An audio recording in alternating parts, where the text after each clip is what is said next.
going on, boys and girls? It's Temp Sits here. I'm on a KTM 390 Duke. I'm down at Coast Yamaha. You guys know the drill. Let's get to it. You know the drill. Nice one.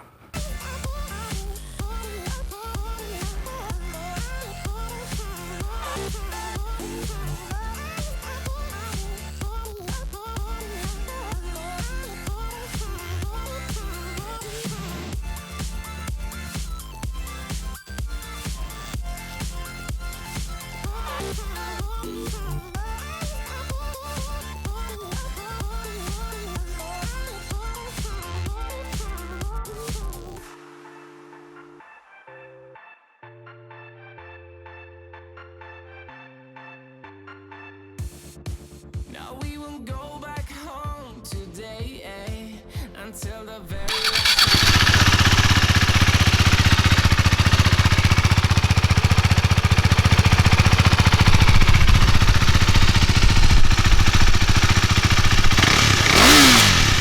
Alrighty.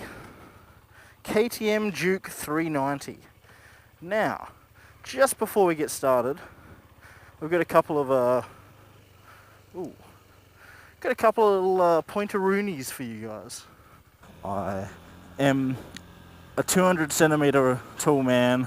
I'm 6'7", and I'm 120 odd kilos. This is my take on being a full-sized person on a very small bike. First of all, seat-wise, it's actually pretty nice. My legs are, if I'm not putting anything on the pedals, my knees just fit under this little tank fairing here, so I can sort of lock it in, which would be handy if you're any smaller than me. You'd probably find it quite comfortable for when you're cruising along through the hills with your boys. Tuck yourself in quite nicely. The seat, not the softest seat I've sat on, and yet because the bars are so upright, they're very upright, it doesn't feel uncomfortable because I don't have all that weight on my bum. Because you're sitting in a sitting position, you're not leant over and putting pressure on it. So it's spread out over my buttocks, which doesn't feel too bad. So seat-wise, it's pretty nice. Handling-wise, I mean, what do you expect with a little bike like this? You know, it's made to be thrown around almost. You know, it's for learners that need to be able to change what they're doing very easily because they're not the most experienced people. So it's obviously learner legal. Brakes are pretty nice there. They don't feel as bitey as other ones, but it's only got a single brake disc in the front, which you know you'd expect with a bike of this size and weight. Still got a bit of pep to it, you know. It's very sprightly, which is good. I mean, that's the thing about something like a 390, is you've still got that little bit extra power that you don't have in the 250s and 150s. You know, you're just that step above, so you've got a little bit of extra power, which, you know, is handy. And at the same time, it's not throw you off. You know, you're going to get into less trouble on this than you are on an MT7 if you were silly or had absolutely no idea what you were doing. You know, this would be a perfect bike for a situation like that. We didn't know what was going on. Now, it does like telling you when you're over revving it, but it's starting to get pretty red around 8,000. It's got a little shift light that flashes at you, which is actually pretty handy, because I know I've had shift lights come on other bikes that I thought would rev higher and just not even noticed them. But because you got this big full color display, when I first rode a 390, I had a couple of issues with it. I don't think it was as refined as this is, because I know they've done a lot to the fueling.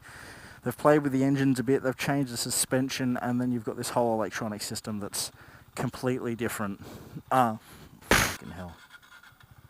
Jesus Christ. In saying that, I've stalled it, so I've lost all credibility. Oh, low fuel. Gets up to speed just fine. Well, not just fine. I mean, you know, I was in third by the time I hit 80, but still got a few gears left. cruises at 80 and 6, 4,500 revs with a big old man on it.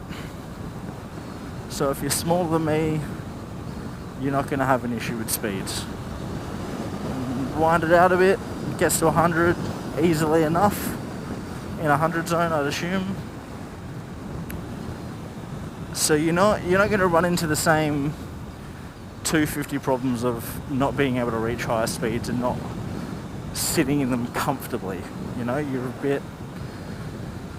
a bit more going for you in the power department, which, you know, it's not the safest thing, not being able to move around at higher speeds. I remember how unsafe I felt on my first bike, because I'd go up a hill that was 80 k's an hour, and if I didn't get the right run up, or even with the right run up, my max speed would still be 78. So you don't have the power to get up and boogie if it's needed, if something happened.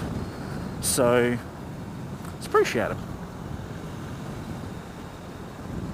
This is nice. It's it's already getting a little bit hair going on the bum, but the seat's also, I can feel that the seat is made for a smaller person than me. Probably maxing out the suspension as well. So sorry.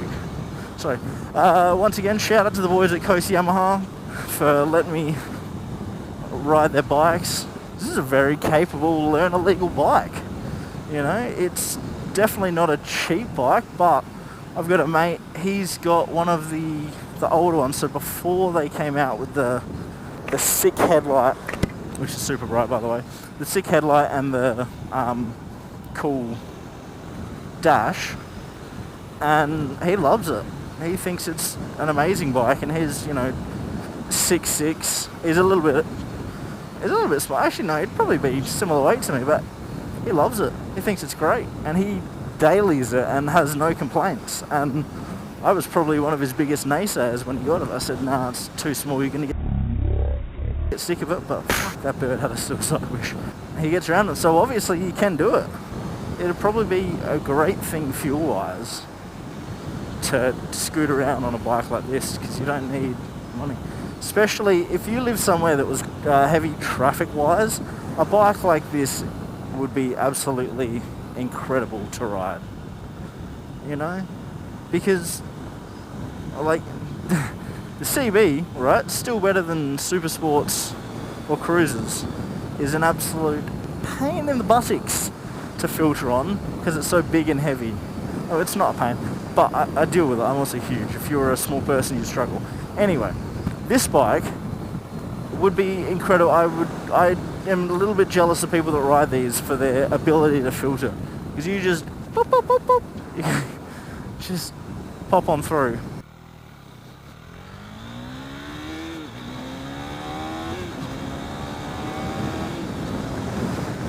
That's not too bad. It's a learner legal bike, but I wouldn't say that's slow to get to 100. You're still going to beat a lot of cars on the road, you know, and it's learner legal. Cheap to register, it's got one cylinder, and sweet FA CC.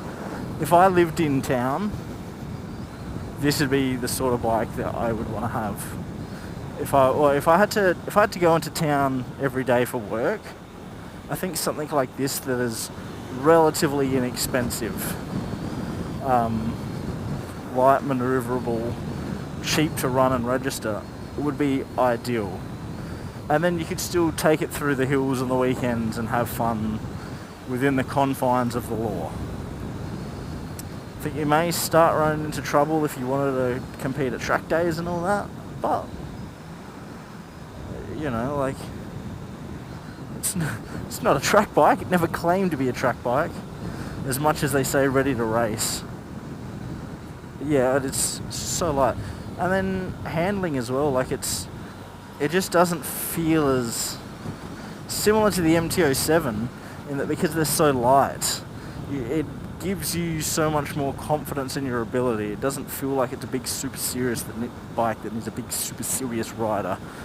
You know, you can get on it and you can trash it a little bit and you can learn how to ride, and you can probably put some oggy knobs on it and drop it a couple of times and it'll last, and you don't have to worry about breaking ridiculously expensive full sets of fairings and stuff. It makes a lot of sense. And because of that, they sell really well, you know? Honestly, if you're worried about getting a small bike like this, you're worried about getting judged because it's a 400cc single cylinder, don't, man. Like, it's a sick little bike. No one's going to look at you and laugh at you for having a 390. If you get a 150, a 125, that's a different matter. I'll laugh at you. I'll say, hey, learn from Tempsitz's mistakes, you dumb idiot.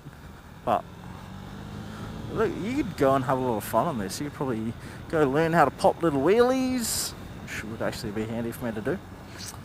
But if your mates are all getting Groms, at least you can get this and flog them down the drag strip.